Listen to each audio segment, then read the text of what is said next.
On raconte qu'il suffit d'un seul geste pour briser une vie, mais ce que Sophie Davant a vécu avec William Lémergie dépasse tout ce que l'on imaginait. Une nuit, elle aurait murmuré « Si William avait assumé », une phrase qui résonne encore comme une blessure. Aujourd'hui, pour la première fois, elle ose tout raconter. Entre confidences inattendues, regrets longtemps tus et un projet secret qui pourrait tout bouleverser, son histoire prend un tournant que personne n'avait vu venir. Mais comment cette femme, devenue l'un des visages les plus aimés du petit écran, a-t-elle construit cette force tranquille qui fascine la France ? Derrière l'éclat public, son histoire commence bien plus tôt, à Cestas, au cœur d'une famille où le savoir et l'engagement étaient une évidence. Alors une question demeure, presque suspendue dans l'air. Comment cette femme, si solaire en apparence, a-t-elle pu traverser tant de silence, tant de zones d'ombre, avant d'oser dire, presque à demi-voix, « Si William avait assumé, Incantade ». Cette phrase, prononcée ce 15 novembre, n'est pas un reproche direct, mais le reflet d'une blessure longtemps contenue, d'un manque, d'un déséquilibre intime que Sophie Davant n'avait encore jamais évoqué publiquement. À travers ces confidences, on comprend qu'il y a eu un avant et un après, une période où tout semblait vaciller, où la femme forte du petit écran se retrouvait seule face à elle-même, malgré l'apparente complicité d'un couple que beaucoup imaginaient solide. Ce jour-là, sur RTL, invité dont refait la télé, sa voix s'était faite plus douce, plus tremblante, comme si les années de réserve, d'élégance silencieuse, trouvaient enfin un chemin pour s'exprimer. Elle y raconte son envie profonde, presque ancienne, de travailler avec William Lémergie, mais derrière cette envie se devinait autre chose, un besoin de reconnaissance, d'équilibre, de visibilité partagée. Travailler ensemble n'était pas qu'un projet professionnel, c'était aussi une manière de recoller des morceaux, de tendre la main vers une harmonie que la vie, parfois, avait mise à mal. Elle évoquait ce rêve de dépoussiérer une émission culte, une sorte de renaissance créative, comme si revisiter un monument cathodique pouvait, symboliquement, revisiter aussi leur propre histoire. Pourtant, dans son regard, dans les fines nuances de sa parole, on sentait bien qu'elle avait dû, un jour, affronter des déceptions, des attentes le trahies, des promesses doucement évaporées. Ce n'est pas qu'il l'ait ruinée, Maussan, au sens dramatique du terme, non. Mais il y a eu ces moments invisibles au public, ces périodes de doute où elle attendait plus, où le silence pesait plus lourd que n'importe quelle parole malheureuse. Des épisodes où sa carrière brillait, où son sourire semblait inébranlable, mais où son cœur, lui, avançait à tâtons. Car derrière chaque femme forte existe une histoire que personne ne connaît, faite de refus, d'élans brisés, de nuits où l'on se dit qu'on aurait voulu être comprise autrement. Pour elle, le poids du non-dit a parfois été immense, presque écrasant. Et cette phrase, « Si William avait assumé », résonne comme un écho d'une époque où elle n'avait pas encore trouvé sa propre place dans le couple qu'ils formaient. Lorsque Sophie Davant parle aujourd'hui de leur complicité hors caméra, de ses projets qui ne concernent pas forcément la télé, elle laisse entrevoir un chemin parcouru, mais aussi les difficultés qu'il a fallu traverser pour y parvenir. Elle ne dévoile pas le détail des tempêtes, mais son ton suffit. L'animatrice que la France suit depuis des décennies a souffert. Non pas dans le scandale ou le drame, mais dans ce territoire intime où se logent les plus grandes fragilités. La peur de ne pas être assez, la sensation d'aimer davantage que l'on est aimé, la frustration de ne pas voir certains engagements confirmés, et pourtant, elle n'a jamais cessé d'avancer, de présenter, de sourire, de tenir son rôle avec cette dignité tranquille qui fait d'elle une figure unique du paysage audiovisuel français. Ce 15 novembre, en livrant ses confidences, ce n'était pas seulement son couple qu'elle évoquait, mais aussi une forme de libération, une façon de refermer un chapitre où elle avait parfois eu l'impression d'être reléguée dans l'ombre. Elle ne cherche ni à accuser, ni à se plaindre. Elle raconte, elle nuance, elle laisse deviner. Et c'est probablement cette retenue-là, cette élégance de la vérité partielle qui rend son témoignage si bouleversant. Car derrière ces mots se dessine le portrait d'une femme qui a longtemps attendu un geste, un pas, une prise de position, quelque chose qui aurait pu apaiser ses doutes, confirmer son importance, sécuriser son rôle dans une relation qu'elle a, elle, assumée pleinement. Aujourd'hui, elle parle de projets communs, de cette possibilité d'apparaître un jour ensemble à l'écran, mais sans trop s'avancer. Elle préfère le conditionnel, la prudence, la tendresse protégée. On sent qu'elle a appris à ne plus tout attendre, à ne plus tout espérer, à se suffire à elle-même. Pourtant, dans ces mots, un frémissement demeure, celui d'un rêve vieux, peut-être blessé, mais jamais totalement abandonné. Car travailler avec celui qu'on aime, c'est aussi, pour elle, refermer les cicatrices d'hier, recréer un équilibre, reformer un duo qu'elle aurait sans doute voulu voir exister bien plus tôt. Et si elle en parle aujourd'hui, c'est parce que ce chapitre longtemps enfoui a trouvé finalement le courage d'être révélé. Alors, une nouvelle question se pose. Ce projet commun pourra-t-il vraiment guérir ce qui a été laissé en suspens pendant tant d'années ? Et jusqu'où Sophie Davant est-elle prête à aller pour reprendre le contrôle de son histoire, de son image, de sa vérité intime, celle qu'elle a trop longtemps gardée pour elle ? Le mystère demeure, mais son récit, lui, vient de commencer. Et c'est précisément à ce moment-là, lorsque ses aveux commencent à fissurer la surface lisse de son image publique, que l'on comprend qu'un tournant s'opère. Comme si, après des années de réserve, Sophie Davant s'autorisait enfin à poser des mots sur un désir longtemps retenu.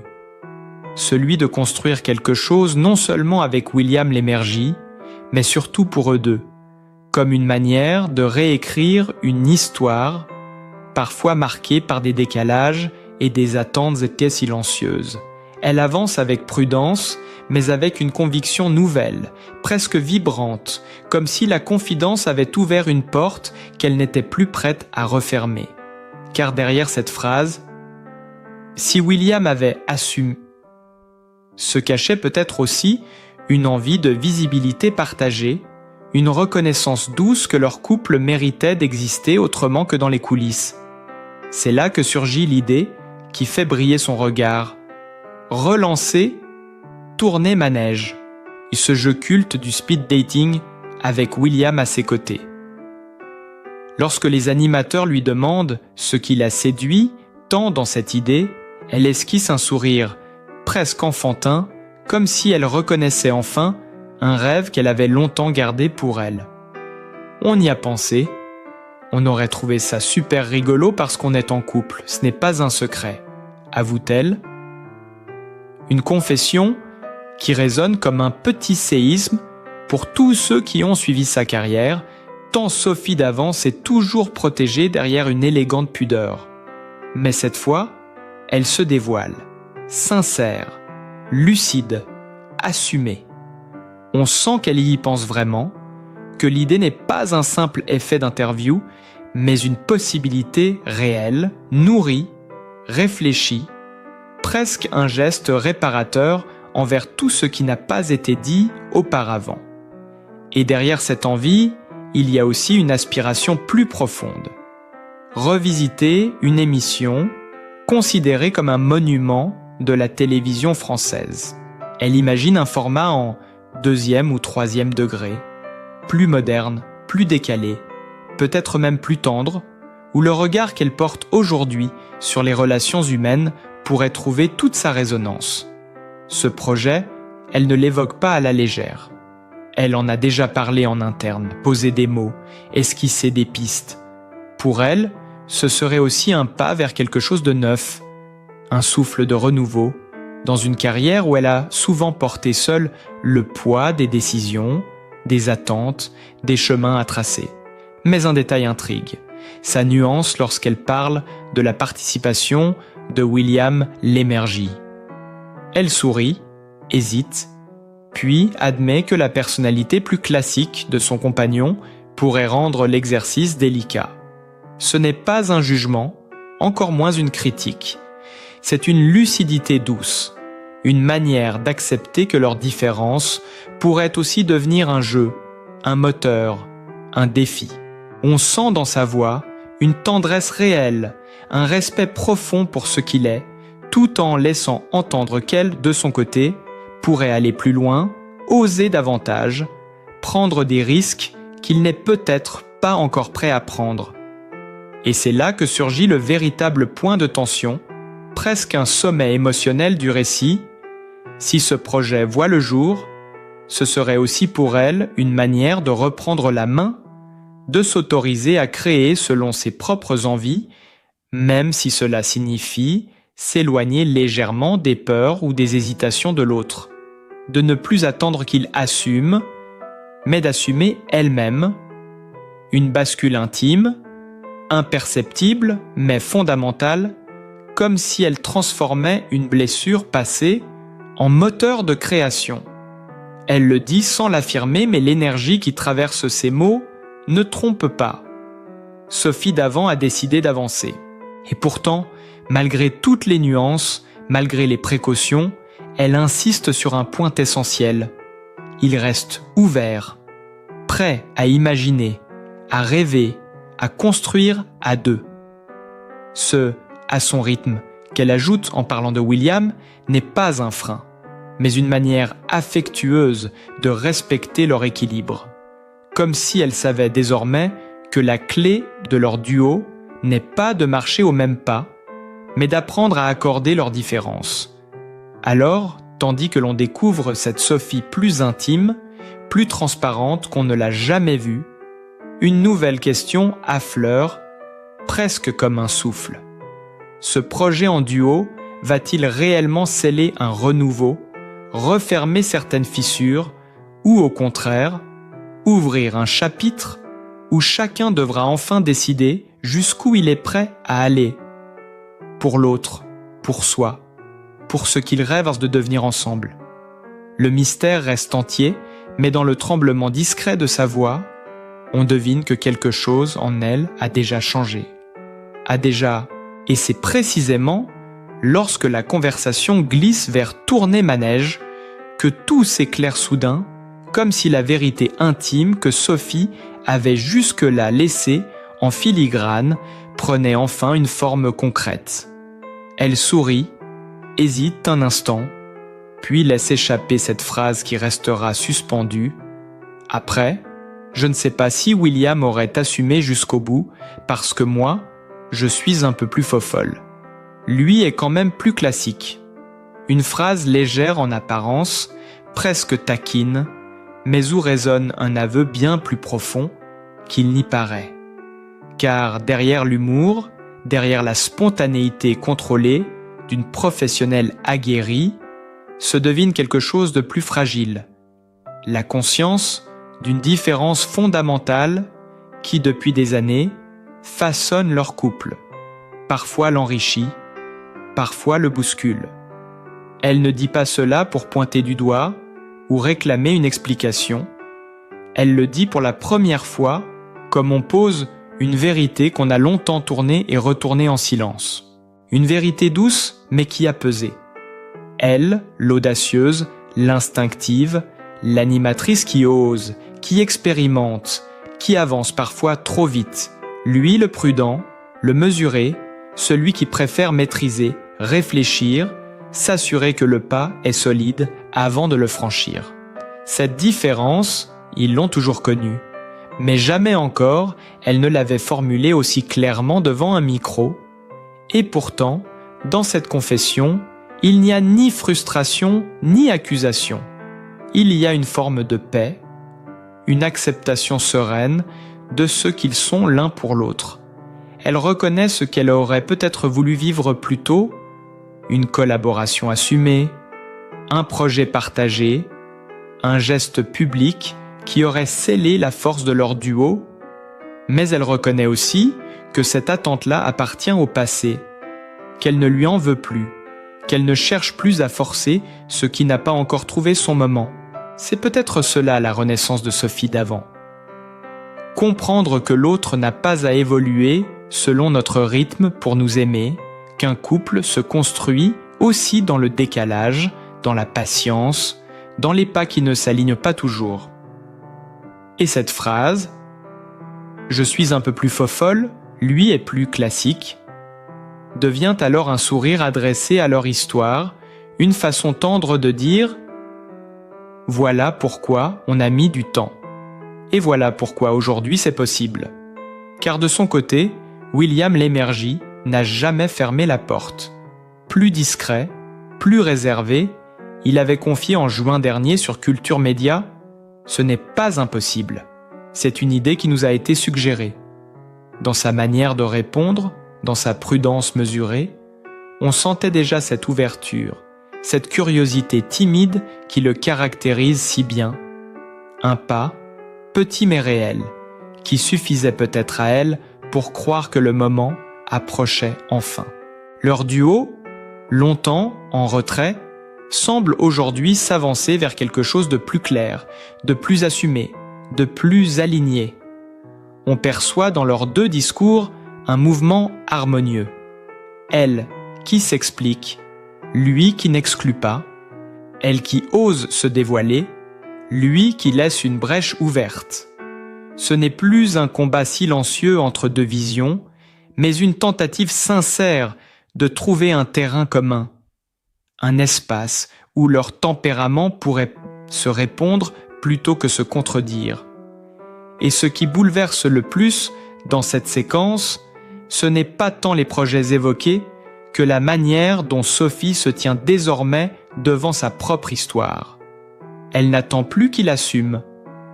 Elle choisit d'assumer elle-même. Elle n'attend plus une validation extérieure. Elle pose sa vérité sans crainte. Elle n'attend plus un geste qui n'est jamais venu au bon moment. Elle décide d'écrire le prochain chapitre comme elle le souhaite, en laissant à William le temps et l'espace nécessaires pour trouver sa place à ses côtés. C'est une transformation intérieure, discrète mais profonde, presque philosophique.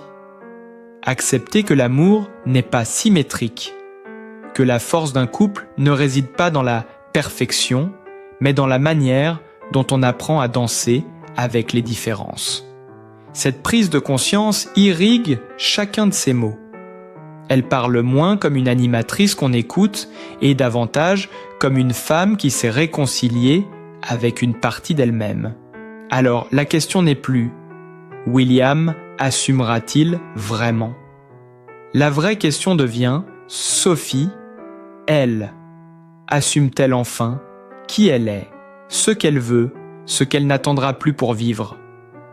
Car dans ce nouvel éclairage, on comprend que la véritable renaissance n'est peut-être pas celle d'un projet de télévision, mais celle d'une femme qui a longtemps mis son cœur en sourdine et qui aujourd'hui choisit de le laisser parler. La suite reste à écrire, mais un souffle nouveau traverse déjà son récit. Et finalement, en écoutant Sophie d'Avant murmurer ces vérités qu'elle avait longtemps gardées pour elle, on comprend qu'il ne s'agit pas seulement d'un projet télévisé, ni même d'une question de savoir si William assumerait ou non. Ce qu'elle dévoile, avec une douceur nouvelle, c'est un chemin intérieur, celui d'une femme qui a appris à se connaître, à se respecter, à s'aimer dans toute la complexité de ses élans et de ses doutes. Il y a dans sa voix quelque chose d'apaisé, comme si les tempêtes d'hier ne servaient plus qu'à éclairer les choix d'aujourd'hui, Elle n'attend plus qu'on la suive pour avancer, elle avance parce que c'est sa manière de vivre, de ressentir, de respirer. Et pourtant, on sent aussi que rien n'est jamais figé. William, avec sa réserve élégante, n'est pas absent de ce mouvement. Il observe, il écoute, il évolue à son rythme, un rythme qu'elle a appris à respecter autant qu'elle respecte désormais le sien. Cette danse entre deux tempéraments, longtemps source d'incompréhension silencieuse, devient peu à peu un équilibre subtil, une forme de complicité profonde qui ne cherche plus à imiter celle des autres couples. Elle prend la forme de ce qu'ils sont réellement, un duo singulier, ni totalement fusionnel, ni complètement distant, mais vivant, humain, sincère. Peut-être que tourner manège ne reviendra jamais. Peut-être que si. Peut-être qu'un jour, on les verra côte à côte, devant une caméra, ou peut-être que leur aventure restera un sourire complice, échangé hors champ. Mais au fond, ce n'est pas cela qui compte. Ce qui compte, c'est le geste. Le fait qu'elle ose enfin dire ce qu'elle ressent. Le fait qu'il ouvre la porte, même timidement. Le fait que leur chemin, malgré les différences, continue de se rejoindre. Il y a dans cette histoire quelque chose d'éminemment humain qui parle à chacun de nous. La difficulté d'accorder nos désirs à ceux que l'on aime. La peur de se perdre en avançant trop vite, ou au contraire, la peur de rester immobile en attendant l'autre. Et puis, un jour, la vie nous apprend à trouver un espace plus juste, plus doux, où l'on peut être soi-même sans cesser d'aimer. C'est là peut-être la véritable sagesse que Sophie Davant nous offre, sans discours, sans grande théorie, simplement à travers le tremblement de sa voix et la sincérité de ses confidences. Si son histoire touche autant, c'est parce qu'elle nous rappelle que personne ne connaît vraiment les ombres d'une relation, les concessions invisibles, les mots tus par pudeur ou par peur, mais aussi que chaque couple, chaque individu peut trouver sa forme de réconciliation, sa propre manière d'avancer. Parfois ensemble, parfois séparément, parfois à deux rythmes différents qui finissent malgré tout par s'accorder. Alors, si quelque chose résonne en vous en écoutant son récit, si vous reconnaissez dans son parcours une nuance de votre propre vie, prenez un instant pour le laisser vous accompagner. Peut-être que, comme elle, vous avez un chapitre à refermer, un geste à accepter, un rêve à reprendre, ou simplement une vérité à accueillir. Et si vous souhaitez continuer à suivre ces histoires humaines, sensibles, parfois fragiles, mais toujours vraies, n'hésitez pas à soutenir cette chaîne. Un petit like, un commentaire ou un abonnement, ce sont des gestes simples, mais qui nous permettent de poursuivre ces récits qui touchent, qui éclairent et qui parfois font du bien. Merci d'avoir été là, merci d'avoir écouté, et merci surtout d'être sensible à ces fragments de vie où chacun, à sa manière, peut se reconnaître.